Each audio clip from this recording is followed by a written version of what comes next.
mansidão, nos frutos do Espírito, os quais só podem dar aqueles que são do Espírito.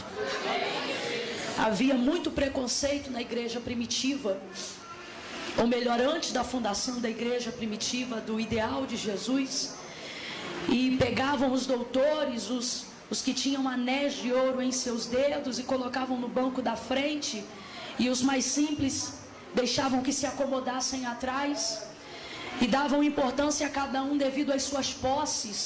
Mas o Senhor Jesus, olhando para os seus discípulos, disse: entre vós não será assim. Aleluia. Pega a mão do seu irmão e diga isso para ele: conosco é diferente. Amém? Aleluias. Nosso valor não está no que podemos fazer, mas está no que temos na nossa vida e a presença dele. Aleluias.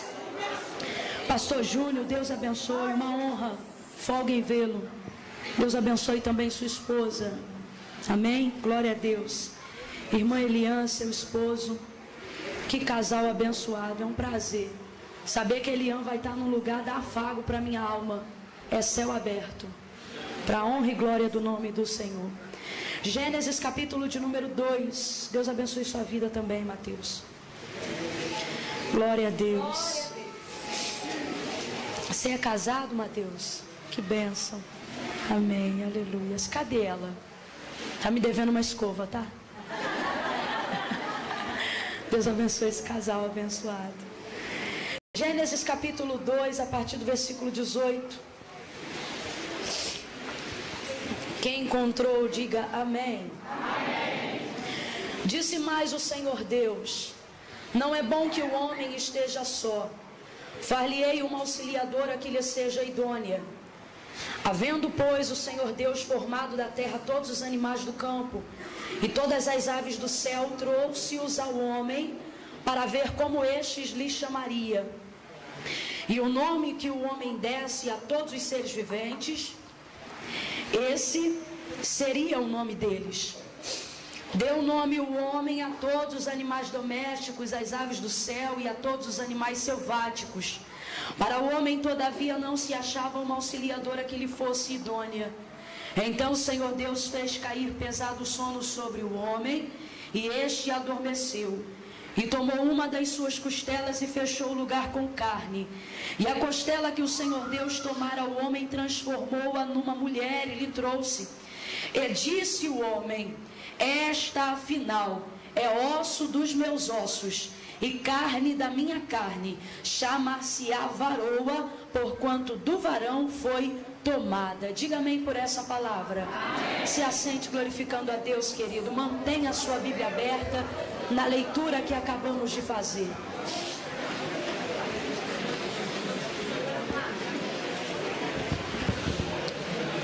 Oh, aleluia. Versículo 23, o último versículo que nós fazemos menção, a Bíblia diz que disse Adão: esta, afinal, é osso dos meus ossos e carne da minha carne. Chamar-se-á varoa, porquanto do varão foi tomada. O versículo 23 é o versículo derradeiro e o versículo que traz o desfecho para esta história que se inicia e que se principia para nós nesta noite no versículo de número 18.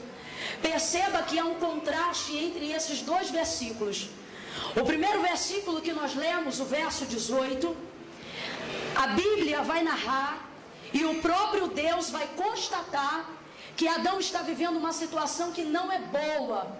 Adão está vivendo uma situação que não é favorável. Adão não está vivendo uma vida plena, uma vida satisfeita. Adão se encontra por um momento de sua vida incompleto. Adão se encontra por um momento da sua vida precisando que uma lacuna seja preenchida na vida dele.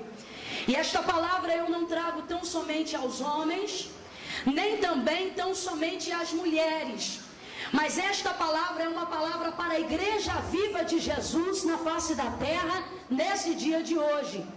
Quando nós paramos para meditar um pouco no livro do Gênesis, Nós vamos perceber, sobretudo nos versículos que fizemos menção, que aqui há verdades muito mais profundas do que simplesmente falar sobre a vida conjugal de um homem e de uma mulher.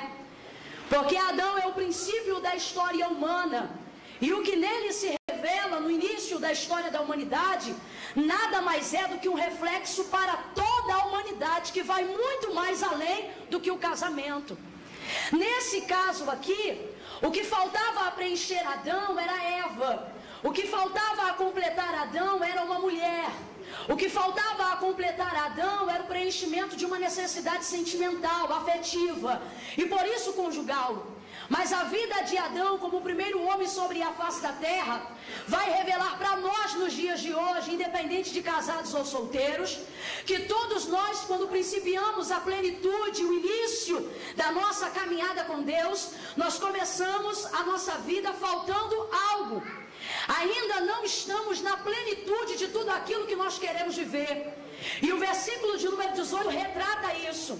Retrata uma pessoa incompleta. Retrata uma pessoa que está precisando de algo para ser preenchido. Retrata alguém que tem um vazio a ser completado. Porém, o versículo de número 23, que encerra o desfecho dos versículos que fizemos menções, é um versículo onde Adão alcança a satisfação. E eu não quero começar pelo 18, mas quero começar pelo 23. O 23 vai dizer, e não é Deus que diz, é Adão que diz, perceba isto. No verso 18, Deus constata que Adão está incompleto. No verso 18, Deus constata que a vida de Adão não está boa. No verso 18, Deus constata que ele não tem felicidade plena. No verso 18, Deus constata que ele está incompleto. Mas no verso 23, não é Deus que constata, é o próprio Adão que dá o desfecho da sua história. E ele diz, esta afinal, ele está dizendo, eu comecei mal, mas eu estou terminando bem. Ele está dizendo, eu comecei incompleto, mas estou terminando satisfeito. Ele está dizendo, eu comecei triste, mas estou terminando alegre. Ele está dizendo, eu terminei vazio, mas estou terminando cheio. Ele está dizendo, eu terminei cabisbaixo, mas estou levantando e estou de pé. Ele vai dizer, esta afinal. Ele está dizendo o final da sua história. Ele está falando de como está terminando a sua história. E ele vai demonstrar desejo de satisfação plena e absoluta. Esta afinal é osso dos meus ossos e carne da minha carne. Chamar-se-á varoa, porquanto do varão foi tomada. Trazendo para outras palavras, o que Adão está dizendo é, Deus, eu estou satisfeito. Repita essa frase, Deus, eu estou satisfeito. Eu quero dizer para todas as pessoas que precisam ser preenchidas de algo na sua necessidade hoje aqui. Eu quero me dirigir a todas as pessoas que sabem que não estão vivendo uma vida plena. E não é só na presença de Deus, não, é em todas as áreas da sua vida. Eu quero dizer que você vai terminar a sua vida e o desfecho dessa história dizendo, Deus, eu estou satisfeita. Deus, eu estou satisfeito. Eu quero começar essa mensagem jogando por terra todo o karma, todo o espírito de cartomancia, toda a falsa pregação da cruz do Evangelho. Mateus capítulo 14, capítulo 16, versículo de número 24 em diante, Jesus vai dizer a seus discípulos, se alguém, pois, quiser me seguir, tome sobre si a sua cruz e siga-me. E desde então começamos a imaginar que a cruz é um tipo de karma. E desde então começamos a imaginar que a cruz é um tipo de pendência, aonde ninguém pode ser feliz completamente porque tem que carregar a cruz, aonde ninguém pode ser satisfeito plenamente porque tem que carregar a cruz. Os crentes começaram a incutir na sua mente um tipo de pensamento que não é bíblico, um tipo de pensamento que é produzido por kardecismo e espírito de cartomancia, aonde todo mundo tem que chorar e viver o resto da vida pagando um preço. Ou seja, se você é feliz na igreja, você não é feliz no casamento. Se você é bênção na casa de Deus, na sua família é uma desgraça. Se a sua vida financeira é ruim, a sua vida espiritual é boa. Ou se a sua vida financeira é boa, a sua vida espiritual então é ruim. Começou até a se criar um rótulo de que o pobre é mais feliz do que o rico, e o rico não pode ser mais feliz do que o pobre, porque quanto mais pobre, mais crente, quanto mais miserável, mais servo de Deus, e quanto mais rico, mais distante de Deus. E tudo isso vem sendo criado porque o homem está caindo na mentira que o inferno contou, aonde não podemos ser satisfeitos, aonde não podemos ser preenchidos, aonde não podemos viver uma vida de plenitude.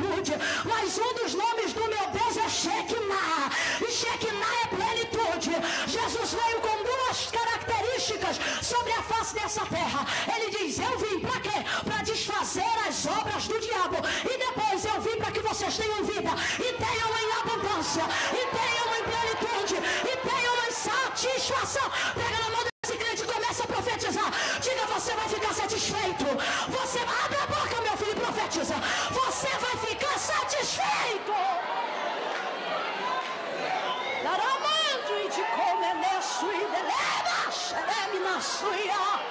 Chega dessa história que se é feliz no casamento não é bem sucedida no departamento.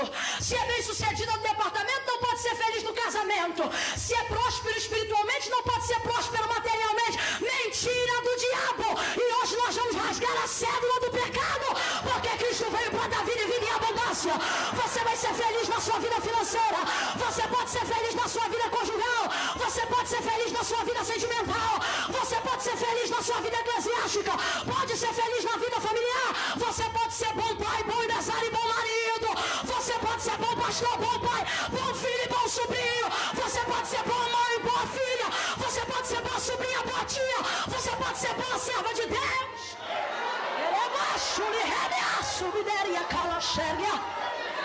Abre-se nesta noite um caminho diante de ti.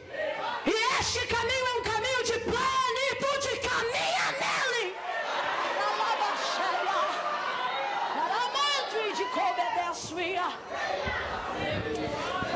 Caminha nele. Caminha nele. Irmã Camila, tem respaldo bíblico para isso? Só tem. Bem-aventurado o varão que não anda segundo o conselho dos ímpios, nem se detém no caminho dos pecadores, nem se assenta na roda dos escarnecedores. Antes tem o seu prazer na lei do Senhor, e na sua lei medita de dia e de noite. Pois será como árvore plantada onde? No deserto? Como árvore plantada onde? Na seca? Como árvore plantada onde? Na pobreza? Como árvore plantada onde? Na miséria? Como árvore plantada onde? No fracasso? Quem lembra? Como árvore plantada junto a ribeiros de águas. Junto a ribeiros de águas. A Bíblia diz mais, junto a ribeiros de água, a qual dá o seu fruto. Não é árvore de flor e de galho, é árvore de fruto. A qual dá o seu fruto. Não dá só sombra, dá fruto também. Não dá só flor, dá fruto também. O Brasil tem uma característica que é totalmente ligada à nossa cultura, aonde diz que uma pessoa não pode ser boa em um monte de outras coisas. Se você é bom em uma coisa, você tem que ser bom só naquela coisa. Eu estou aconselhando uma pessoa que compõe, que canta, que prega e que ministra. E esta pessoa está escolhendo uma coisa só para ser. E sabe o que ela disse para mim? Ela disse: eu só posso ser uma coisa porque no Brasil ninguém valoriza quem é um monte de coisa. Então você tem que ser uma coisa só. Olhe para a nação americana e, tirando toda a ausência de frieza espiritual que tem andado naquela terra, veja, lá o escritor também é compositor, o compositor também é poeta, o poeta também canta, também prega, também profetiza. Do que isto fala da variedade de dons distribuídos. A Bíblia diz que a cada um ele dá segundo o que ele quer. Sabe o que Deus está dizendo? Para você ser bom no louvor, você não precisa ser um fracasso na cantina. Você também pode ser bom na cantina e pode ser bom no louvor. Para você ser bom pregador da palavra, você não precisa ser bom pregador da palavra. Você também pode ser pregador e pode ser um intercessor da madrugada de joelho dobrado no chão. Você pode ter variedades de ministérios.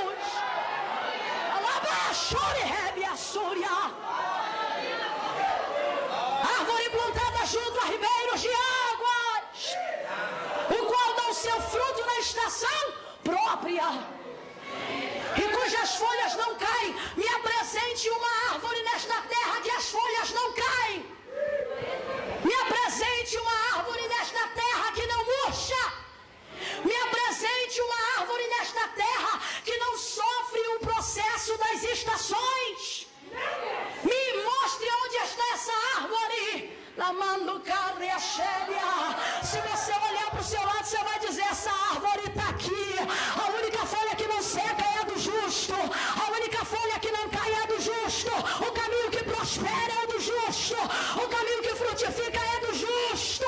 A Bíblia diz que a vereda do justo é como a luz da aurora, que vai fazendo o que? Nasce hoje, murcha amanhã. Que faz o que? Prega hoje e não prega amanhã. Que faz o que? Canta hoje e não canta amanhã. Não. A Bíblia diz: é como a vereda do justo, é como a luz da aurora, que vai brilhando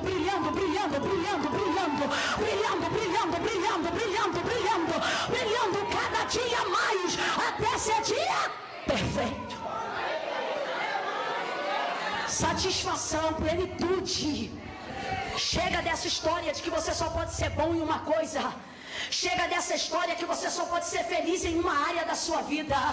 Irmã Camila, e a cruz sou eu mesma. As únicas coisas que eu preciso amarrar e sofrer é por mim mesma. Naramanarassúria. Fraqueza do irmão não me atribula, o que me atribula é a minha fraqueza. Chatice do irmão não me atribula, o que me atribula é a minha chatice. Não, irmão, e como é que está a vida? Está tudo bem, mas e o teu marido? Eu vou levando aquela cruz. Quem disse que teu marido é aquela cruz? A cruz está dentro de você.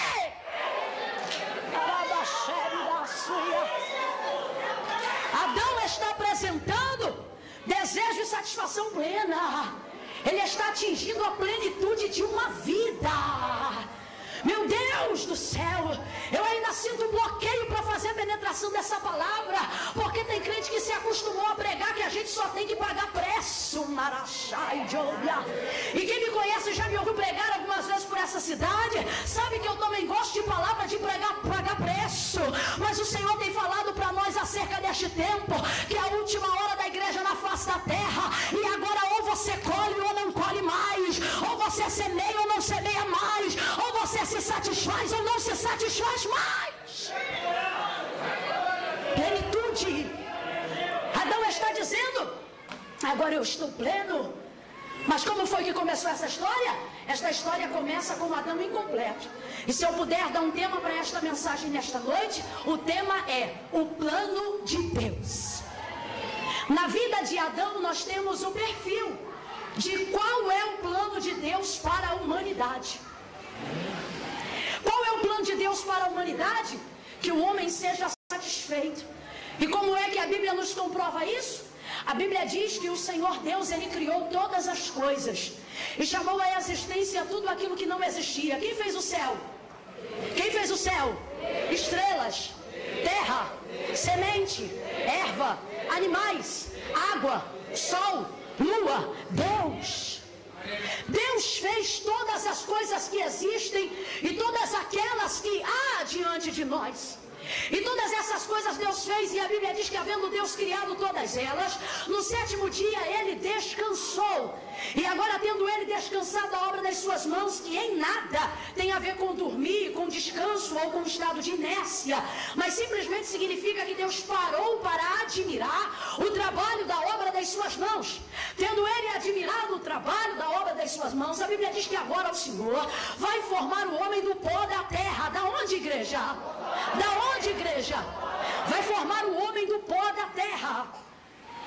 Deus pega o homem de algo que já existe, e é a primeira vez na história, na história da humanidade, do princípio, de todas as coisas, que Deus vai alçar mão de algo que já existia.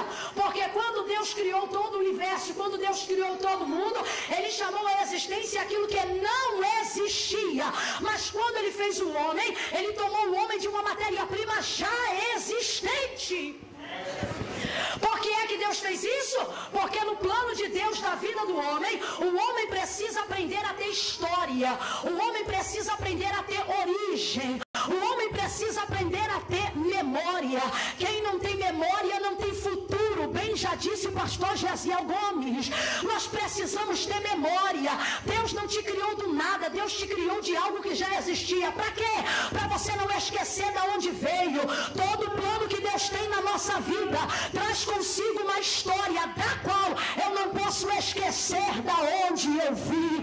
Eu não sei aonde Deus tem te colocado, eu não sei o que Deus tem feito na tua vida, mas nesta noite Ele usa a minha boca para te dizer: não esquece da onde eu te tirei, não esquece da onde você veio, não esquece dele marachai de canto remarachuia. Ele pega o homem agora do pó da terra. Para quê? Para que o homem nunca se esqueça que tem memória, para que o homem não se esqueça que tem história. Irmã Camila, vida de plenitude é vida para quem? É para quem não esquece da história que Deus escreveu.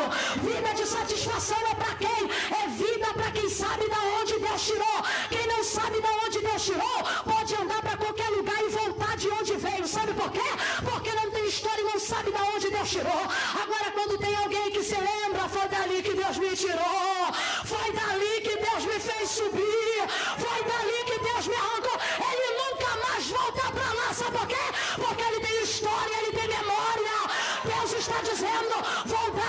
revelação em plenitude para quem tem memória.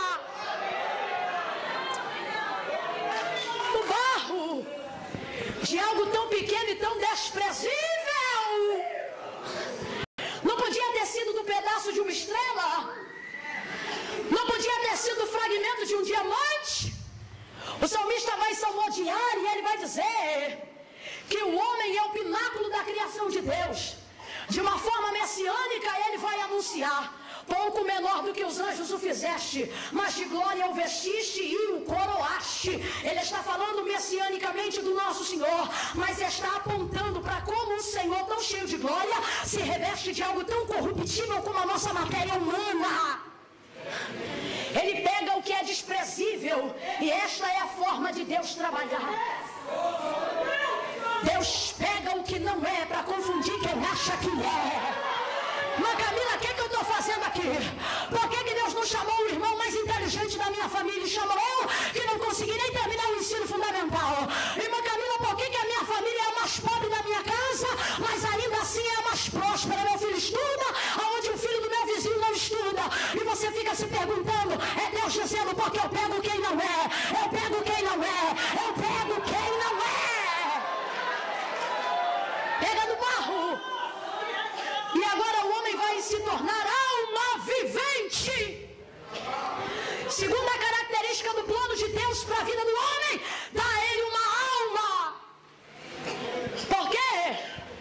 Porque na alma se agrega valores que no corpo não se sustenta. Eu vou repetir.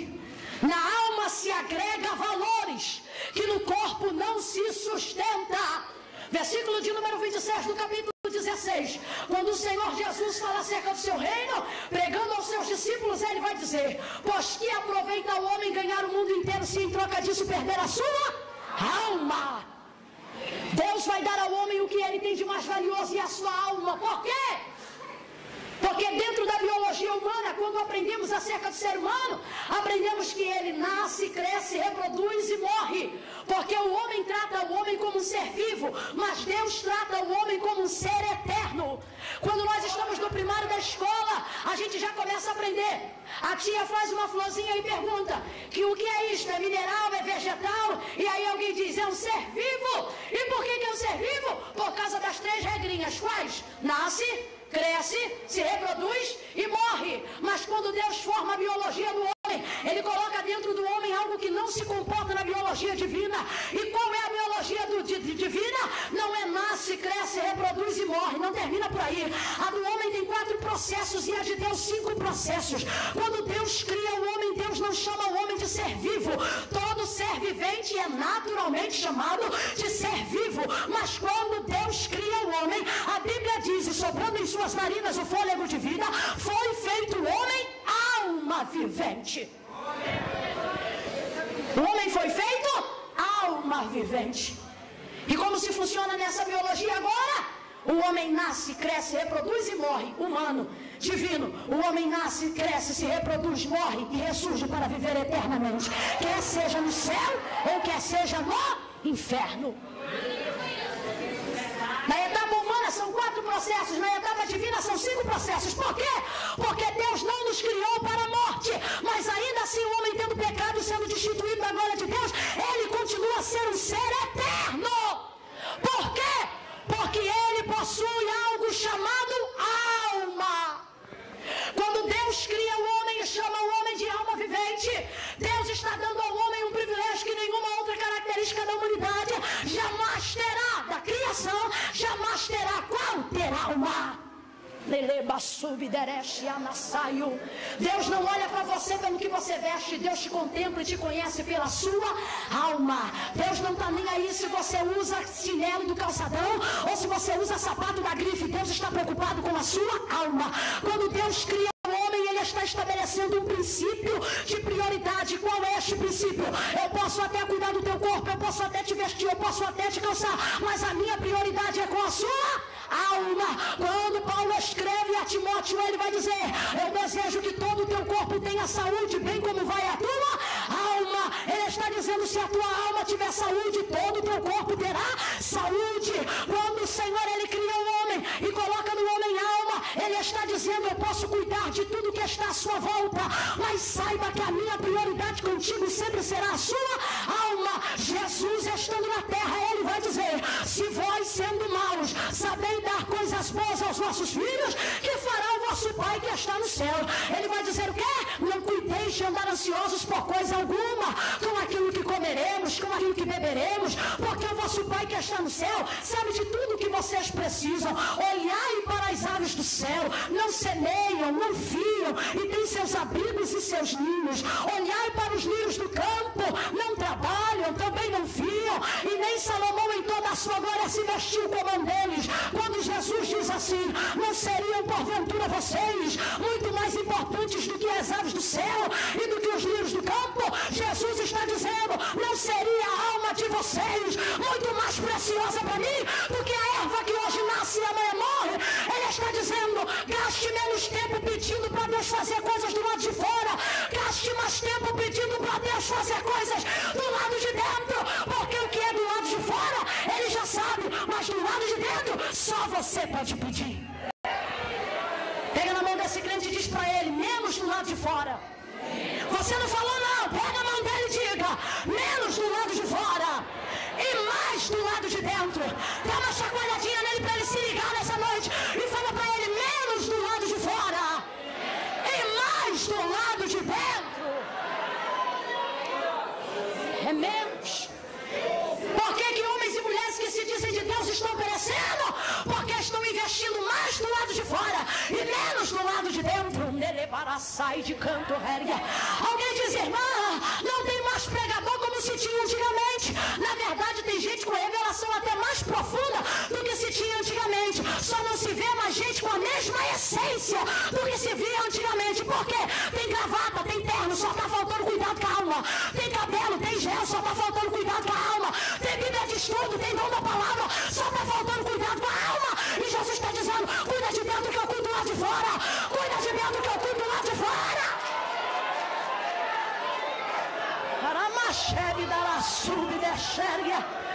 Eu estou pedindo para Deus: Deus, me livra da desgraça de cuidar mais do lado de fora do que do lado de dentro. Minha sária. Quando eu vejo gente que parece que acha que ministério é cabide para desempregado, me leva a sobra. Pois vos digo que não é. Por que tem tanta gente batendo a cabeça na parede e levando tantos ao abismo? Porque está achando que é cabide para desemprego. Lá baixo me desce. Tem que ter chamada. Ramanto, fesse, ai. Debe a canto, camanas. Hashem, faço e decanto, féria. É gente que vai dormir 3 horas da manhã no Facebook e acorda meio-dia. Lá machubia. 2 horas da tarde vai almoçar. 4 horas da tarde enche a barriga. 5 horas da tarde vai no shopping gastar oferta. E de noite toma um banho de água quente, pagando a luz com as ofertas dos irmãos. E vem para a igreja sem meditar 5 minutos na palavra, sem dobrar o joelho e dizer: Deus, eu sou dependente de ti. O que é isso? É gente que cuida do lado de fora, mas esqueceu que Deus não está olhando para o lado de fora. Deus está olhando para o lado de dentro. E Ele está dizendo: eu quero cuidar, mas é do lado de dentro. Põe a mão no teu coração e diz: livra-me dessa desgraça. Narasabia show, rebando, quemanto e de omenes. Dereviai de canto, remanto e de obedeço. Deus tem um plano para o homem, e este plano comporta uma prioridade. Qual? Cuida da sua alma. Ele faz o homem e coloca nele alma.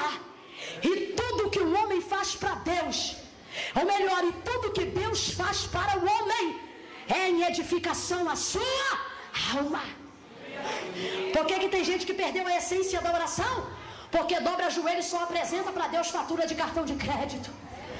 Dobra joelho e só apresenta para Deus necessidade. Deus, o que comeremos? o que beberemos? Me muda de casa, me muda de carro. Ele diz o que para Jeremias? Quando tu ainda se formava no ventre da tua mãe, ali eu já te conhecia.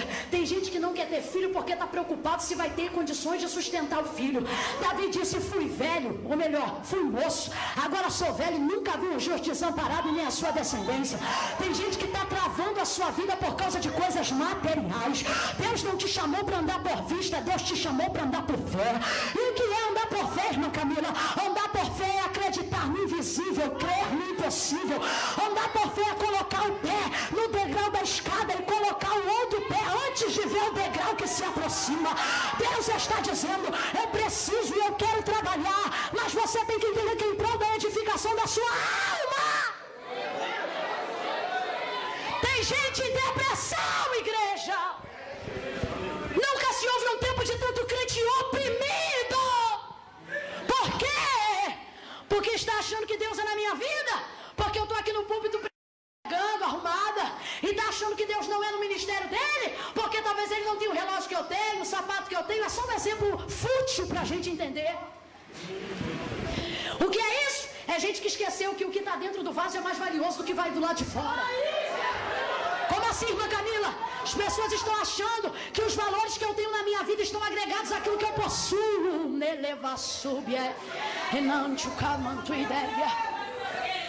Os valores que eu tenho na minha vida não estão ligados àquilo que eu possuo. Meu valor não está no que eu tenho. Se você me julgar pelo que eu tenho, você vai errar feio. Não olha para essa irmã porque ela está de sandália rasteira, não. Porque se você julgar ela pelo que ela tem, você vai errar feio. Não olha para esse irmão só porque ele tem uma dentadura e lhe falta dente estando tão novo e julga ele pelo que ele tem, só porque você vai errar feio. Não está no que eu tenho. O que é que Paulo, escrevendo à igreja de Coríntios, capítulo 7, vai dizer? Temos, porém, esse tesouro em vasos de... Ele está dizendo, não é o que eu sou do lado de fora, é o que eu tenho do lado de dentro, para que a excelência do poder seja de Deus e não de nós. É barro.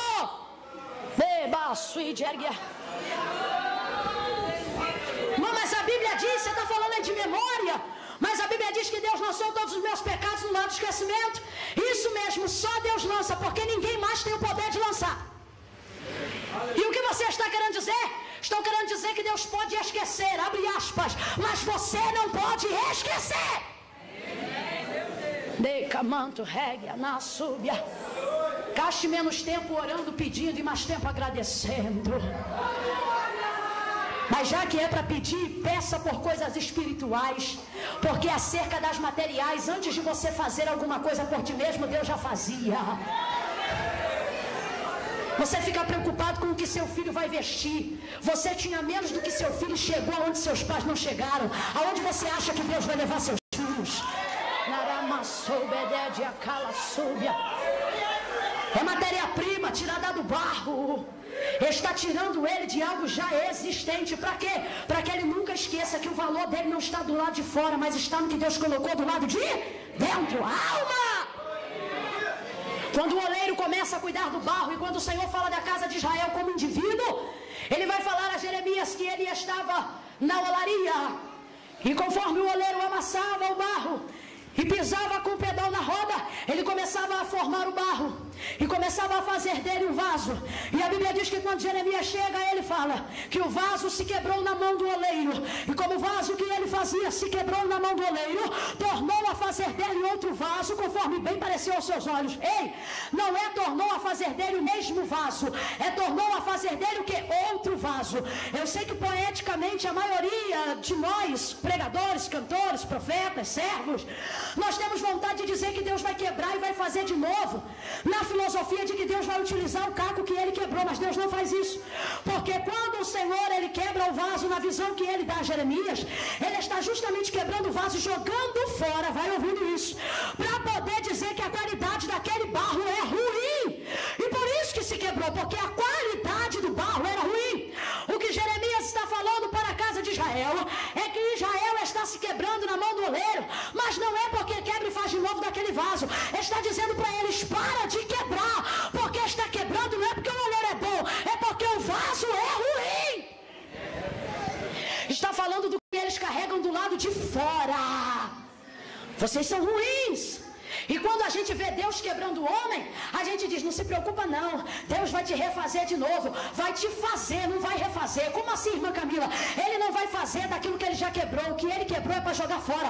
Pensa num soberbo, Deus pega o soberbo e quebra ele.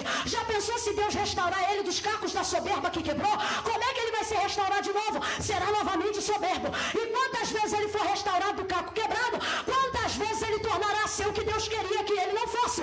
Quando Deus dá a visão a Jeremias, ele está dizendo o quê? E tornou a fazer dele outro vaso. Diga, outro vaso. Diga, outro vaso. Não é o mesmo vaso, é o outro vaso. Sabe o que o Senhor está dizendo? Eu te fiz como vaso, como matéria-prima, frágil e dependente. Para quê? Para você não se apegar com o que eu vou jogar fora. Você não entendeu não, se não tinha dado um aleluia. Você não pode se apegar com o que Deus quebra e com o que Deus tira, porque o que Deus tira te prejudica como vaso. É por isso que Ele tira. Deus está dizendo, eu vou te fazer de uma nova coisa. A matéria-prima é a mesma, mas o barro será melhor desta vez. A matéria-prima é a mesma. Eu não te fiz para ser quebrado toda hora, eu te fiz para ser vaso. Quando Deus cria Adão, e quando Deus fala à casa de Israel, Ele está dizendo, não se preocupem com o que eu tiro de vocês, guardem aquilo que eu preservo em vocês. Ei, Deus não se preocupa com o que sai. Olha para cá, Deus não se preocupa com o que sai, Deus prioriza o que fica. Mãe Camila, o carro foi, pergunta se Deus foi com o carro. Mãe Camila, a casa foi, pergunta se Deus foi com a casa. Mãe Camila, o marido foi, pergunta se Deus foi com o marido. Irmã Camila, o filho foi, pergunta se Deus foi com o filho. Sabe o que Deus está dizendo? Eu não vou com o que eu tiro e não saio com o que sai, eu fico com quem fica. E Deus está dizendo, eu estou com você. Deus está dizendo, eu estou com você. Meu Deus, eu estou sentindo a graça de Deus para profetizar. Deus está dizendo, não olhe para o que saiu, eu não saí com o que saiu, eu estou com quem ficou. Não é o que Deus tirou, é o que você tem. Tem coisa que quando saiu da sua vida, o amigo saiu também. Mas o Senhor está dizendo, eu fiquei. Por quê? Porque eu não estou contigo pelo que saiu, eu estou contigo pelo que você é. Eu estou contigo pelo que você é. Quebra o vaso, faz o vaso. E agora Deus faz Adão de um barro, para que ele nunca esqueça que o que ele tem dentro é mais importante do que vai do lado de fora. Como é que é a obra do vaso? E como é que Deus, por que Deus compara o homem a um vaso de barro? Porque quando este vaso está sendo feito pelo oleiro, ele só ganha formato com uma atitude do oleiro. E essa atitude não é do lado de fora, é do lado de dentro. Olha para cá. Coloca um pedaço da argila ou do barro na roda da olaria, e o oleiro começa a rodar. E se ele roda a roda rápido, ele faz um vaso rápido. E se ele roda a roda devagar, ele faz um vaso devagar. Mas para cada velocidade há uma tipificação exata para o vaso. Vaso que costuma ser rodado muito rápido é vaso que tem às vezes uma casca muito fina, então não precisa de aprimoramento, é por isso que roda rápido. E tem gente que está tão preocupado, Jesus, por que o outro foi e eu fiquei? Porque a casca dele é fina, daqui a pouco ele tem que voltar, você não. Quando sair não volta nunca mais. Narabaixo. Aí vai lá, ó, devagarinho, e vai deixando engrossado lá de fora e vai dando aprimoramento, para que quando coloque no forno não haja rachadura. Ei, Deus não compara o homem a botija, Deus compara o homem a vaso. Qual é o processo da botija? É processo rápido. E tem gente que está desesperado porque o outro cresceu rápido, soprou rápido, tá grande rápido, casou rápido, tem dinheiro rápido, e Deus está dizendo, eu não te chamei para ser botija, eu te chamei para ser vaso. E vaso entra no processo da roda demorado. Mexe, faz o vaso. Irmã Camila, enquanto o oleiro bota a mão do lado de fora, ele só prepara a argila, e ela ainda é um nada, ela ainda é um monte de barro. E como é que o vaso começa a ganhar forma? Quando ele pega o dedo polegar. Qual é o dedo polegar? Dedo do movimento. Qual é o dedo polegar? Dedo do tendão. Você sabia que esses 4 dedos só podem se mexer por causa deste dedo aqui, que tem um tendão, irmã? Eu conheço gente que tem os 4 dedos e não tem esse aqui, mexe. É porque não rompeu a liga que está no tendão. Porque se romper a liga que está nesse dedão aqui, não consegue mais movimentar. Ele é pequeno, cabeçudo e feio, como diz missionária Leandra Nascimento, mas é ele que vai dar formato ao vaso. A Bíblia diz agora, ou melhor, a Bíblia não diz, mas nós vemos a tipificação do vaso sendo feita. E agora ele vai ganhar forma. E como que ganha forma? Pega-se o dedo e coloca dentro do vaso e fura o vaso. Com o quê? Com o dedo. Tem gente que está sendo rodado e não ganha forma de vaso. Sabe por quê? Já virou uma roda. Roda não é vaso, roda é roda. Irmã Camila, quem é que está na igreja e é roda? É gente que deixa ele trabalhar, mas só do lado de fora e não deixa ele enfiar a mão por dentro. Quando você não deixa enfiar a mão por dentro, você não vira vaso, você vira uma roda. Deus está dizendo, eu não te chamei para ser roda. Quem é roda é gente que só está preocupado com aquilo que está do lado de fora. Deus está dizendo, deixa eu meter o mãozão lá dentro e arrancar esse perdão. Deixa eu meter a mão lá dentro e tirar essa mágoa. Deixa eu meter a mão lá dentro e arrancar esse... Deixa eu botar o dedo lá dentro. Coloca o dedo dentro. E à medida que o vaso e a argila vai permitindo a quantidade de dedos entrando dentro do vaso, ele vai ganhando uma boca maior. Sabe o que Deus está dizendo? Quanto mais você deixa eu mexer do lado de dentro, maior é o recipiente do vaso do lado de fora. Quem enche mais rápido? Boca pequena ou boca larga? Boca pequena ou boca larga? Jesus está dizendo, eu quero te fazer boca larga. Deixa eu enfiar a mão do lado de dentro. Deixa eu enfiar a mão do lado de dentro. Quem é Adão? Adão é a tipologia do homem que deixa Deus enfiar a mão do lado de dentro. Do lado de... Coloca a mão do lado de dentro. E o homem é o pináculo da criação de Deus. A terra e tudo que existe foi feito primeiro. E o homem foi feito depois. Mas isso não é porque o homem era menos importante. Muito pelo contrário, isso se deu porque o homem era mais importante. Perceba que o Senhor primeiro cria todas as coisas. E só no final dessas coisas ele cria o homem.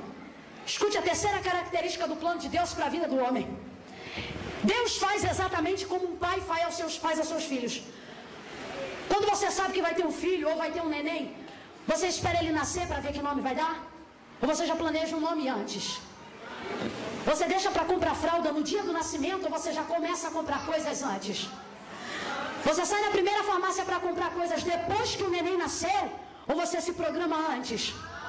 Assim é a construção da terra no que tange ao serviço do homem. Deus não fez o homem para a terra.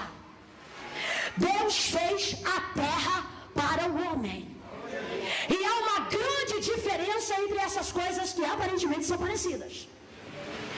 Deus não fez o homem para a terra. Deus fez a terra para o homem. No plano de Deus para o homem, a terra trabalha para o homem. No plano de Deus para o homem, o calçado serve para servir ao homem, e não o pé do homem para servir o calçado. No plano de Deus, não é o homem que é usado pela roupa, mas é a roupa que é usada pelo homem. No plano de Deus na vida de uma mulher, ela não fica desesperada porque tem uma bolsa e ela não pode comprar. Ela descansa porque ela sabe, não é que aquela bolsa vai me usar, sou eu que vou usar aquela bolsa. E se eu não tiver dinheiro para comprar, eu não vou me desesperar porque eu não compro essa aqui, mas compro outra ali.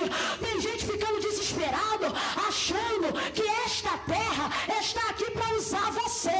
Só que Deus está dizendo, no plano que eu construí para você, é você que usa essa terra. Pare de deixar as coisas usarem você. Pare de deixar o feijão usar você. Pare de deixar a roupa usar você. Você sabia que teve gente que não conseguiu vir para essa festa hoje porque a roupa usa ele?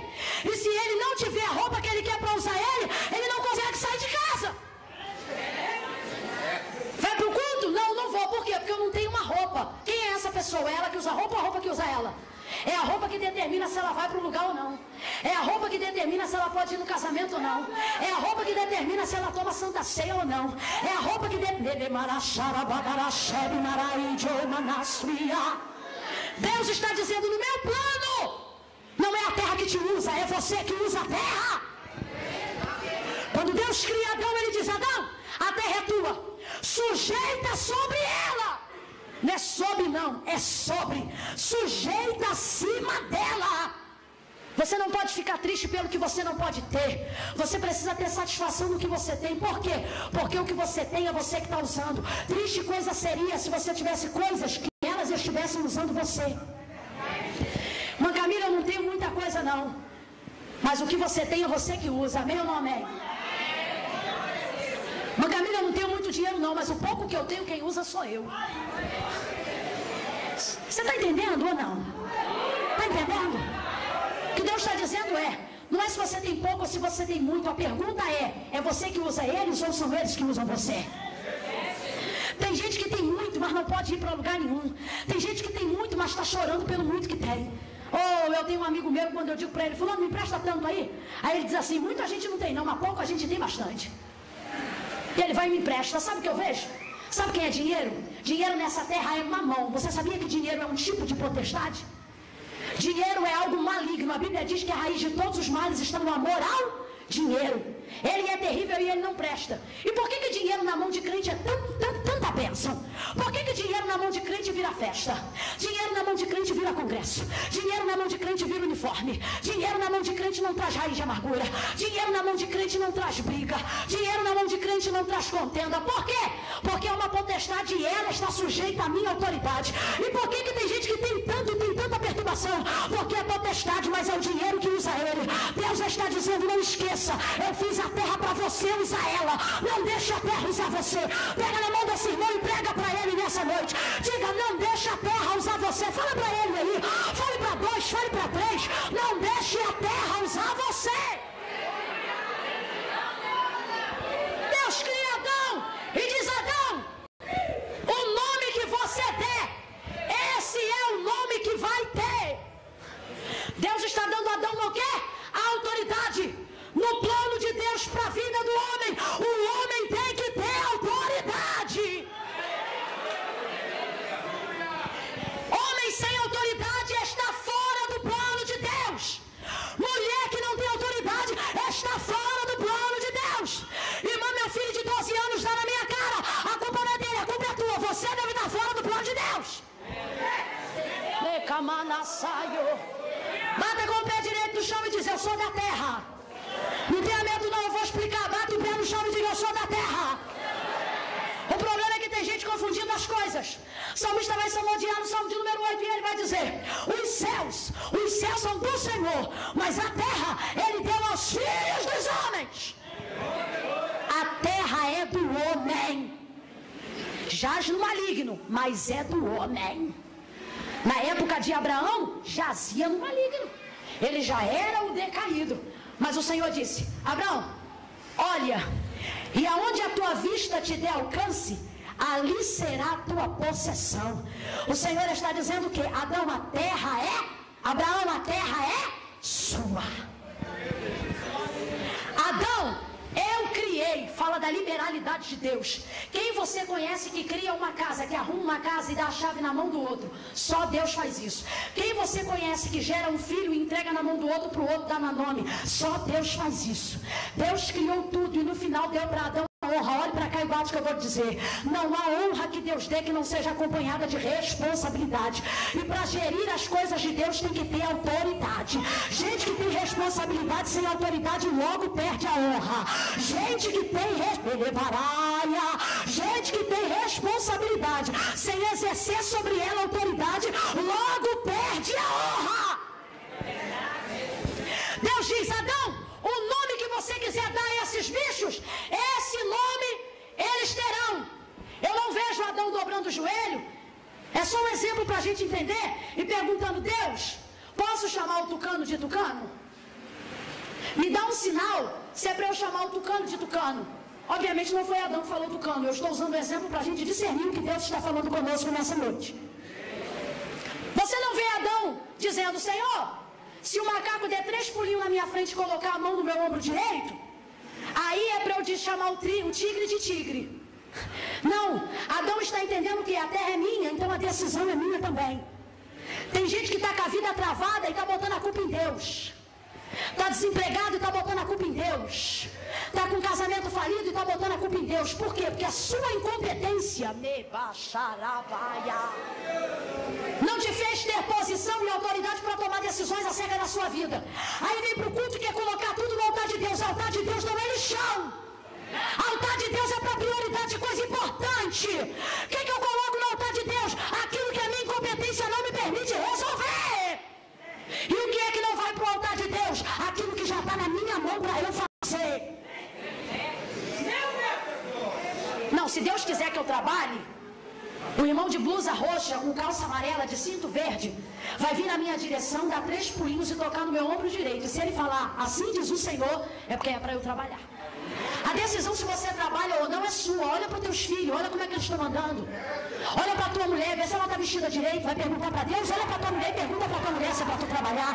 Olha para o teu filho, pergunta para o teu filho se ele quer que você trabalhe. Deus está dizendo, a terra é sua, a decisão é sua. Chega, chega de botar para Deus o que Ele mandou a gente fazer. Se Deus te confiou uma responsabilidade, é porque você tem competência para dirigi-la. Pastor cheira, diz irmã, a irmã vai ser coordenadora das irmãs ano que vem. Não, pastor, primeiro eu vou orar. Não precisa orar. Pastor, o cabeça já orou, disse que é você. É só você dizer sim ou não. Mama, Deus fala, e eu estou doida de dizer que Deus não fala. Eu só estou dizendo que você está protelando muita coisa que já podia estar vivendo há um tempão, porque está esperando o sinal daquilo que Deus já falou que está na tua mão.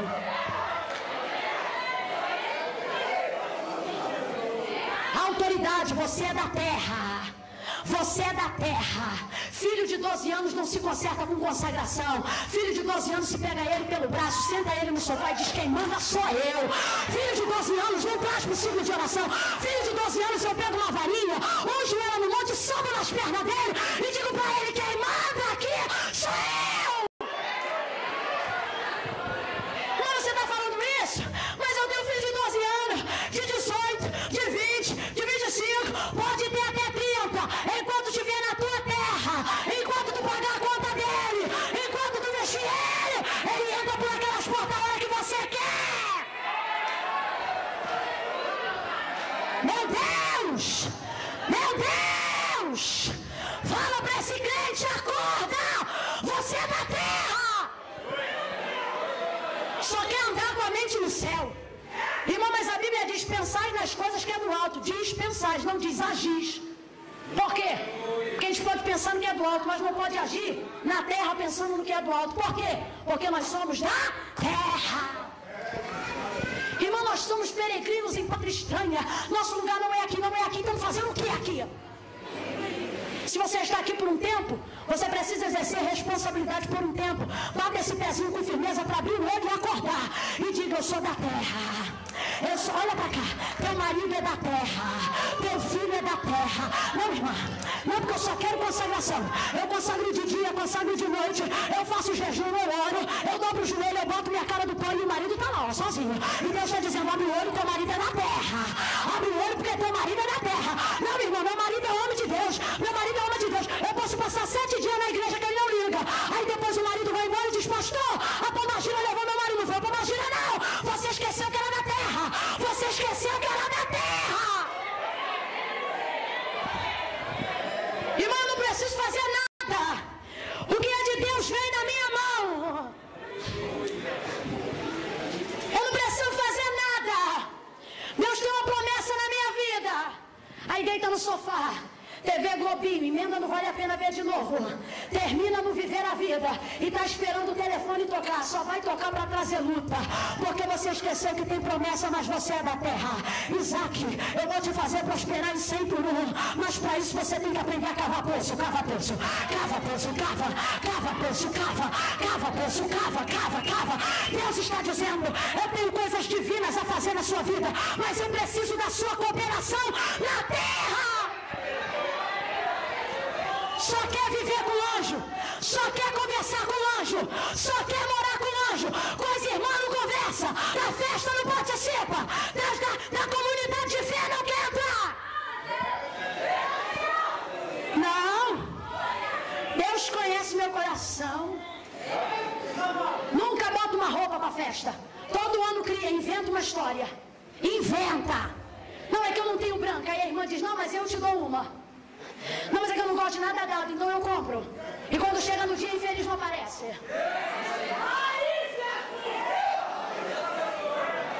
É que eu sou espiritual demais. Eu sou crente demais. Eu não vou ficar nessas irmãs não, que é tudo fofoqueira. Não vou ficar nessas irmãs não, porque na festa ela gira e depois mete mais da gente nas casas. Eu prefiro conversar com um anjo. Lá no Rio de Janeiro tem um hospital de maluco. E sem brincadeira, 50% dos que estão lá é tudo crente que conversa com Gabriel e Miguel. Sabe por quê? Se Deus quisesse que anjo conversasse com gente, eles não moravam lá, eles moravam aqui. Pega na mão de quem está ao seu lado e diz, eu sou da terra. Pega na mão dele e diz, fala comigo, conversa comigo, anda comigo, brinca comigo, vai na minha casa. Para com esse negócio de só querer viver nas coisas do céu. Mãe, eu quero namorar, quero casar, Deus vai me dar um casamento. Não adianta orar e não escovar o dente. Não adianta orar e não endireitar esse cabelo. Não adianta orar e não passar roupa. Deus está dizendo, abre o olho, você é da terra. Sujeita sobre ela, domina sobre ela. Pisa com autoridade nesse chão. Determina. Adão, o nome que você der, esse é o nome que vai ter. No plano de Deus na vida do homem, tem que ter autoridade na terra. Mas eu conheço gente que tem autoridade no céu. Não basta ter no céu, tem que ter autoridade na terra. O nome que der é o nome que vai ser. Ele não pergunta, quer esse? Quer esse? Não, é comigo, então é comigo. O nome vai ser esse. E depois dele haver trabalhado, ele ainda está incompleto. Está trabalhando, mas está incompleto. Sabe por quê? Não ter o que eu quero não justifica não dar aos outros o que eu posso fazer. Vou repetir para você assimilar. Adão está fazendo pela terra aquilo que ele ainda não tem. Quem me entende, diga amém. Adão está provendo, Adão está completando, Adão está arando, Adão está lavrando, Adão está cuidando. E acerca de si mesmo, ele ainda não tem aquilo que ele está fazendo pelos outros. Só que não ter o que ele quer não impede a ele de dar o que ele pode.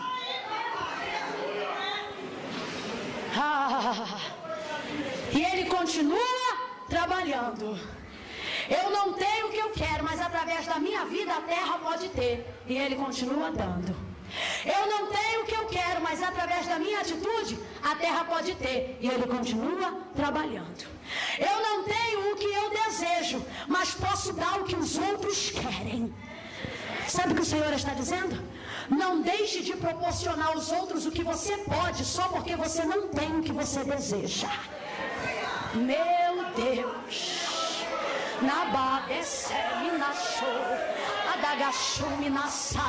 A Bíblia diz, se tu sabes que pode fazer bem ao teu irmão e não faz, tu peca. Eu vou falar para famílias aqui agora, para a gente caminhar para o final. Teu marido não faz por você o que você gostaria que ele fizesse. Aí você diz, não faz por mim, mas ele faz pela mãe dele. Aí te dá uma ilha e você diz, ele não faz por mim, também não vou deixar fazer pela mãe dele. Teu pai não faz por você o que faz pelo teu irmão. Aí te dá uma ilha e você oprime teu pai. Se ele não faz por mim o que eu quero, também não vai fazer pelo meu irmão. E Deus está dizendo, deixa ele dar o que ele tem. Cada um dá o que tem para quem quer. Ei, talvez você quer pregar e ainda não pode. Mas você tem um ensinamento de quem está pregando, precisa. Aí você diz, se não é para eu pregar, também não vou dar essa revelação ao pregador, não. Deus está dizendo, dá o que você tem, enquanto você não tem. Dá, irmão, tem gente, tem gente que não pode ir, mas pode indicar, mas porque ele não vai, também não indica.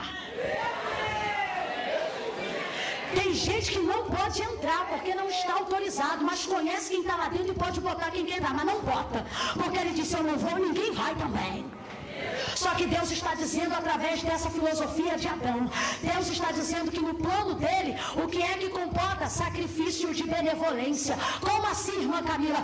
Eu dou para o outro, mesmo que eu ainda não tenha o que eu quero. Deus não está te colocando para ser recalcado. Deus não está te colocando para ser desmerecido, desprestigiado. Deus está dizendo: cada um dá o que tem, independente do que não tem. Deus está dizendo: o que você puder fazer, faça. Se seu marido faz algo pela sua mãe que não faz por você, para de deixar ele fazer o bem para ela. Se deixando de fazer o bem para ela, ele fizesse para você, estava bom. Mas não, ele não vai fazer por ele, nem vai fazer por você. Deus está dizendo: então deixa ele fazer alguma coisa. E Adão continua fazendo e Deus está olhando aquilo. A Bíblia diz que enquanto ele trabalha, porque essa história de que o homem só passou a trabalhar depois que caiu é mentira. O homem já agia. Escute isso. Caminhando nessa condição, não tenho o que eu quero, mas não vou deixar de dar aos outros o que os outros têm em mim. Ei, vai ver, tem gente que não tem a resposta que você precisa, mas você é a resposta de quem está clamando. E ele continua trabalhando. E agora trabalhando, pastor, a Bíblia diz que Deus começa a procurar. Todavia, não se achava para ele alguém que lhe fosse idônea. Olhe para cá. E eu encerro no último tópico desta mensagem. Não perca essa revelação por nada. Adão não compromete o plano de Deus por causa de uma necessidade. Há uma advertência para caminhar uma vida de plenitude. Qual? Não comprometer o plano por causa de uma necessidade. O que é necessidade? Necessidade é vontade ao avesso. O que é necessidade? Necessidade é vontade ao inverso. É vontade de ter algo que eu não posso e ser possuído por aquele desejo. O nome disso é necessidade. Adão tem uma necessidade. Já pensou se em meio a essa necessidade Adão olhasse para o chimpanzé, que segundo a cultura darwinista e a ciência de Darwin, até um ano atrás, era o animal que mais se aproximava da tipologia do nosso DNA, 99% de semelhança.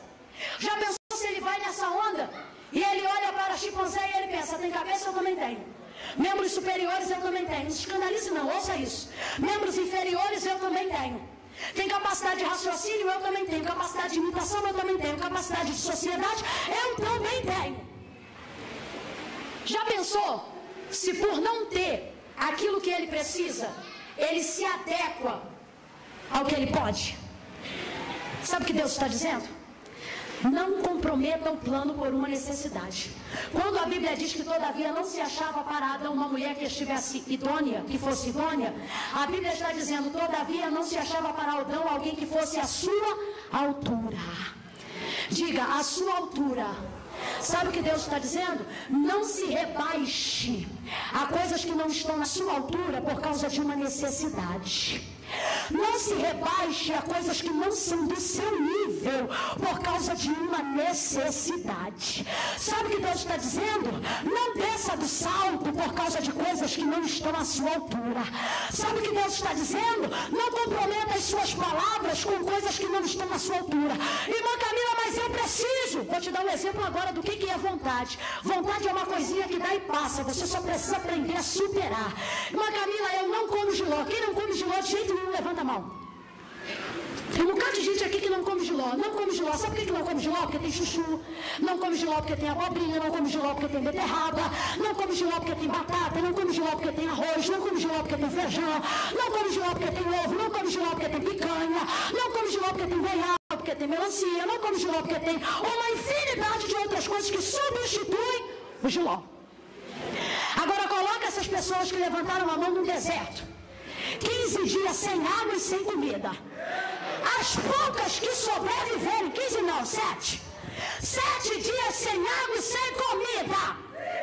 As poucas que sobreviverem, pega o jiló temperadinho, refoga no alho e na cebola. Coloca um sazonzinho em cima, um temperinho, uma pimentinha com cominho, dá uma assadinha nele, vira ele do avesso, coloca do lado, não, arrozinho não, deixa só o Giló. Parte ele no meio e deixa ele amarguinho. Coloca no deserto. Vocês que levantaram a mão, fala a verdade. Come o Giló ou não come? Come o Giló ou não come? Come o Giló ou não come? Come por causa da necessidade. O que eu quero dizer com isso? A necessidade compromete a nossa estrutura. A gente olha para um vizinho que a gente briga, que é o único que tem carro na rua, e a gente diz, nunca mais eu falo contigo. Mas se teu filho tomar um tiro e só tiver 10 minutos de carro para chegar até o hospital, você fala com ele ou não fala? Pede ajuda a ele ou não pede? Pede arrego ou não pede? Pede desculpa até sem ter feito nada ou não pede? Por quê? Porque a necessidade compromete a nossa estrutura. Só que o que Deus está dizendo é, não comprometa a sua estrutura acerca das coisas que só eu posso dar. Ei, você pode se comprometer com o que pode ser substituído, mas não pode se comprometer com o que te rebaixa. Eu vou repetir. Quem não come jiló, substitui com chuchu. Quem não fala com o vizinho, dependendo da necessidade, é a vida do filho que é mais importante. Então deixa a desavença para lá. Sabe o que Deus está dizendo? Comprometa-se quando coisas mais importantes estiverem em questão. Mas não se rebaixe quando coisas tão ínfames estiverem em questão. O que Deus está dizendo é, não tem assim, ó, na horizontal, faz assim com a sua mão para você não esquecer esse dia. Faz assim, ó, não tem assim. Quando não tiver assim, você não pode descer. Você só pode subir. Tem gente que já entendeu, vai dando glória. Deus está dizendo, quando não tiver assim, não faça assim, faça assim. Narai, decanto, remiassuri, alaxebe, naraia. O que não tiver na horizontal, espere na vertical, mas não desça. Eu vou falar no populacho, porque eu não sei falar de outro jeito. Se você é mulher de Deus e está solteira, não se comprometa a qualquer bonitão sem vergonha, por causa de uma necessidade. É melhor ficar sozinho esperando o Senhor, do que descer a um nível que não é seu. Se você é mulher de Deus, se você está esperando no Senhor, não vire amante. Deus está guardando a tua pureza e vai te dar um casamento, mas não se torne mulher de quem já tem plano, por causa de uma necessidade. Darabachuri remaraçaio. Jovem não trafica por causa de uma necessidade. Mulher não rouba leite por causa de uma necessidade. Irmã, mas é para dar para o meu filho uma atitude nobre. Dobra o joelho porque antes da meia-noite o meu Deus vai te dar provisão. Não comprometa o plano. Não comprometa o plano.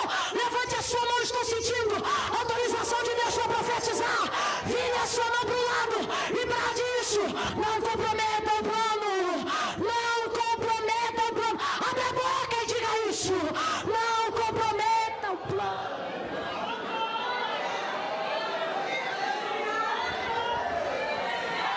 Jovens aqui, lutando contra vícios, práticas que inflamam os seus hormônios por causa de uma necessidade.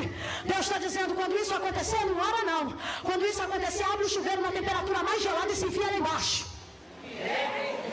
Não comprometa o plano. Não comprometa o plano. O plano que Deus tem na tua vida não dá abertura para a santidade ceder. O plano que Deus tem na tua vida não cabe rebaixamento. O plano que Deus tem na sua vida não cabe você ser humilhada pelo homem. O pedaço de camanassuia. Tem jovens e adolescentes aqui que na hora do recreio, na hora do tempo, porque no meu tempo era recreio, agora é tempo. Para não ficar sozinho, quem já ficou sozinho sabe do que eu estou falando. Não é bom que o homem esteja só. Sabe por que Deus disse isso? Porque é horrível ficar sozinho e Adão sabia. Nem Deus é sozinho, você sabia? Nem Deus. Tem gente que está aqui que está passando por um momento de solidão. Jovens na faculdade, na hora do recreio, ficam sozinhos. Adolescentes e até crianças ficam sozinhas. Porque você sabia que filho de ímpio pode ser cruel? Sabia? Sozinhos. E aí sempre vem um grupo para nos agregar. Só que eles querem moldar. E eles dizem assim: fala o que a gente fala e você entra no grupo. Porque a sociedade precisa andar por padrões. E você só anda dentro de um grupo que atende os padrões daquela sociedade. E alguém diz, fala o que a gente fala e você entra no nosso grupo. Veste o que a gente veste que você entra no nosso grupo. Usa o que a gente usa que você entra no nosso grupo. Fuma o que a gente fuma que você entra no nosso grupo. Faz o que a gente faz que você entra no nosso grupo. E no afã de preencher uma necessidade de solidão, porque o ser humano é carente de presença, a gente usa, a gente fala, a gente faz, a gente se deturpa. E no final, quando alguém chama a nossa atenção e diz, o que você está fazendo aí? Você vai dizer, eles me aceitaram. Mas eles não te aceitaram. Porque se eles quisessem você, te aceitavam do jeito que você é. Eles fizeram você se transformar em outra pessoa que você não era para ser aceito. Não aceitam você, tentam transformar você. Mas o que o Senhor Jesus diz, e o que a pregação do Evangelho diz é, não vos conformeis com este mundo, mas transformai-vos pela renovação do vosso entendimento. Se você não tem o que você quer, não se adeque ao que você precisa. Espere no Senhor. Não comprometa o plano de Deus. Deus tem um casamento para você, não comprometa o plano de Deus. Deus tem uma família para você, não comprometa o plano de Deus. Irmã, mas eu estou sozinha, não comprometa o plano de Deus. Irmã, Deus falou que tem ministério. Deus falou que tem ministério do louvor. Deus falou que tem ministério da pregação da palavra. Deus falou que tem ministério da finança. Quanta gente fazendo tanta coisa errada, comprometendo o plano de Deus por causa de uma necessidade. Canta e grava música de qualquer pessoa, de qualquer lugar, para poder gravar um CD. E aí quando chega o CD tá na banca, mas não vende nada. Sabe por quê? Comprometeu o plano de Deus por causa de uma necessidade. Quanto pregador inventando mensagem. Oh meu Deus do céu, ainda quer subir pro púlpito e bater em mim na Elian, dizendo que vender ministério é cobrar cachê, dizendo que vender ministério é cobrar oferta, dizendo que vender ministério é mandar DVD para acertar no dia, dizendo que vender ministério é pedir um hotel e um lugar para ficar. Pois desde os primórdios do tempo, o autor da carta aos Hebreus vai dizer que assim os hospedeiros em Israel faziam, recebendo os anjos. Vender ministério não é ganhar oferta, vender ministério não é gravar DVD, vender ministério não é cobrar para cantar, vender ministério é olhar para a tribuna que está atrás de mim e mudar a mensagem para agradar pastor. Vender ministério é mudar o louvor para agradar quem vai ouvir. Vender ministério é pregar a favor do divórcio para não desagradar pastor que já teve 30 mulheres. Vender ministério é subir em cima do altar para dizer que pode o que não pode, só para o povo da glória sentir a presença de Deus. Sabe o que Deus está dizendo? Eu tenho um plano para a sua vida, mas não comprometa ele. Faça o que eu te mandar fazer.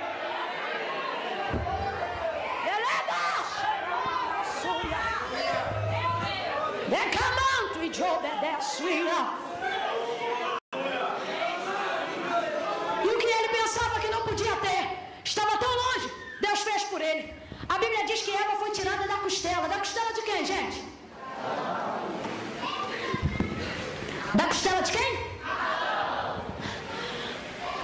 Interessante que ela não estava assim. A Bíblia diz que procurava, mas não se achava. Procurava, mas não se... Houve uma procura, mas não se achou. Sabe por quê? Porque se procurou do lado de fora aquilo que estava do lado de... Sabe o que Deus está dizendo? Pare de olhar para o lado de fora aquilo que eu já coloquei do lado de dentro. Tudo que você mais deseja não está distante quanto você pensa. Olhe para cá e eu concluo. Todos os projetos, desejos e aspirações que até você tenta abandonar, e você diz, isso é grande demais. Tem gente aqui que está tentando esquecer do que Deus te faz lembrar todo dia. Tem gente aqui que recebeu da parte de Deus uma promessa. Tem gente aqui que já tem um plano de Deus. Deus já falou como vai fazer. Deus já disse de que jeito vai fazer. Mas é algo tão grandioso que você olha para o lado todo e não tem como. Você olha para a direita e diz, não tem aqui. Olha para a esquerda e diz, não tem aqui. Aí você pensa, Deus vai preparar no céu e vai descer, mas Ele também não prepara. Aí você tenta abandonar. Você tenta esquecer, mas Ele te faz lembrar todo dia. E até quando você vem para o culto e você diz assim, Senhor, eu vou continuar te adorando, mas não precisa se preocupar com isso não. Aí Deus usa um vaso, coloca a mão no teu ombro e diz, eu sou fiel. Sabe por que a gente não acha? Porque a gente procura do lado de fora coisas que precisam acontecer do lado de dentro. Ei, está dentro de mim, mas por que não existe, irmã Camila? Porque está dentro de mim, mas só Deus pode trazer. Escute. Sabe onde está aquele carro que você quer? Dentro de você. Não está na concessionária, não. Sabe onde está a libertação do seu esposo? Não está lá na casa dele agora, sentado vendo televisão, não. Está dentro de você. A Bíblia vai dizer que aquela mulher do fluxo de sangue saiu de casa e disse assim: se eu tão somente tocar na orla das suas vestes, serei curada. Responda para mim, foi a veste de Jesus que curou ela? Foi a veste de Jesus? Se fosse a veste de Jesus que curasse no passe de mágica, todo mundo que tocava tinha que ser? Todo mundo que tocava tinha que ser? E a Bíblia diz, Marcos capítulo 5, versículo 24, que naquele dia uma multidão o espremia e o comprimia. Então, se fosse a veste, todo mundo que tocava tinha que ser? Mas aquela mulher não era doutrina, não era ensinamento, não era pregação. Ninguém ensinou. A Bíblia diz que ela produziu consigo mesma. A Bíblia diz, porque falava consigo: se eu tão somente tocar na orla das suas vestes, curarei. E quando ela tocou, e foi mais um esbarrão do que um toque, quando ela esbarrou e tocou na orla das vestes, a Bíblia diz que ela foi curada. Por que isso aconteceu? Porque a veste curava? Não. Mas porque ela já tinha recebido aquela cura onde? Do lado de dentro. Irmã, mas por que ela só aconteceu do lado de fora? Porque as coisas só se desenrolam na minha vida quando eu evidencio o que acontece do lado de dentro. Não basta dizer que está do lado de dentro e não evidenciar do lado de fora. Mas o que curou não foi a veste. Não foi a veste, mas a veste evidenciou uma cura que já tinha começado do lado de dentro. Não era isto que faziam os enfermos? Eles diziam assim: nos coloquem à sombra dos apóstolos. Quem foi que disse que sombra de apóstolo curava? E era a sombra que curava? Porque se curasse, todo dia que eles levantassem, alguém se colocava à retaguarda para ser curado. Mas não era o que acontecia. A Bíblia diz que os próprios enfermos, dada a virtude com que a igreja exercia poder, eles pensavam consigo: se não der tempo da gente falar com eles, só me coloca na sombra que eu vou ser curada. E a Bíblia diz que muitos enfermos foram todos ou foram muitos? Muitos, mas não foram todos. Sabe por quê? Era só quem tinha a capacidade de fazer as coisas acontecerem primeiro do lado de dentro. Sabe o que Deus está dizendo? O que você quer que aconteça, o teu mal é que você espera acontecer do lado de fora para você crer do lado de dentro. Deus está dizendo: comece a fazer acontecer do lado de dentro, que eu evidencio do lado de fora. Ei, bota a mãozinha na cabeça e diz: tem que acontecer do lado de dentro. Ó, fé não é uma luz que vem do céu e entra na minha mente, não. Sabe o que é fé? É aquela mulher que quando acabar o culto aqui, vai ter que pegar às vezes o marido no boteco e junto com uma outra irmã de oração que está um pouquinho mais desligada, vai dizer assim: rapaz, bota esse marido para fora de casa, esse homem só te atormenta, isso é um bêbado. Aí você diz assim: isso é um pastor, rapaz. Que pastor? Isso é um bêbado. Não está vendo a garrafa de cerveja na mão dele? Que garrafa? Quando eu olho para a mão dele, eu só vejo uma Bíblia de estudo pentecostal. Aí alguém diz: você está maluco, do lado de fora ele está bêbado, do lado de fora ele tem uma cerveja, mas do lado de dentro ele já está de gravata, do lado de dentro ele já está de perna, do lado de dentro ele já está de Bíblia, do lado de dentro ele já está no púlpito, do lado de dentro ele já prega, do lado de dentro ele já canta. Deus está dizendo: comece a fazer as coisas acontecerem do lado de dentro. Tua filha está com uma saia de 2 dedos, um top com a barriga para fora, e alguém diz: essa menina é da prostituição. E você diz: essa menina é de Jesus. Mas de Jesus sentada na garupa das motos de cada dia, Aí alguém diz: bota essa menina para fora de casa. Não posso. Por que não posso? Isso é uma missionária. Missionária com um short desse tamanho? Que short? Ei, sabe o que Deus está dizendo? No populacho, dá de doida, dá de maluco, dá de doido. Irmão, mas isso é loucura. Mas quando o homem disser que é loucura, é poder de Deus, é poder de Deus. Fica de pé no teu lugar no salto de glória. Fica de pé, meu irmão.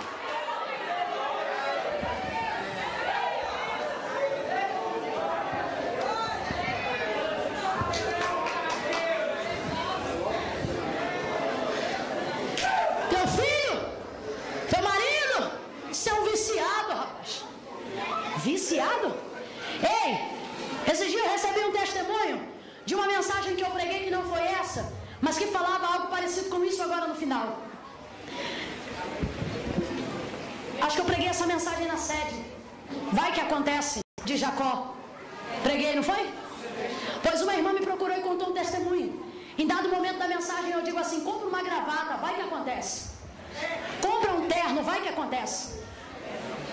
Tem uma semana uma irmã me procurou e disse assim: irmã, naquele dia eu comprei uma gravata, eu comprei um terno para um homem que está careca de vomitar no meu pé de tanto beber. Meu marido é viciado. E ela subiu no púlpito depois que eu preguei e ela disse: naquele dia que você disse vai que acontece, eu fui na companhia do terno e comprei a gravata mais bonita que tinha. Comprei um terno, uma calça, uma camisa e guardei. E comprei a Bíblia também. Ela disse assim: é uma pena que a irmã não vai poder estar aqui amanhã, porque amanhã ele está aqui no púlpito. Foi consagrado a presbítero essa semana.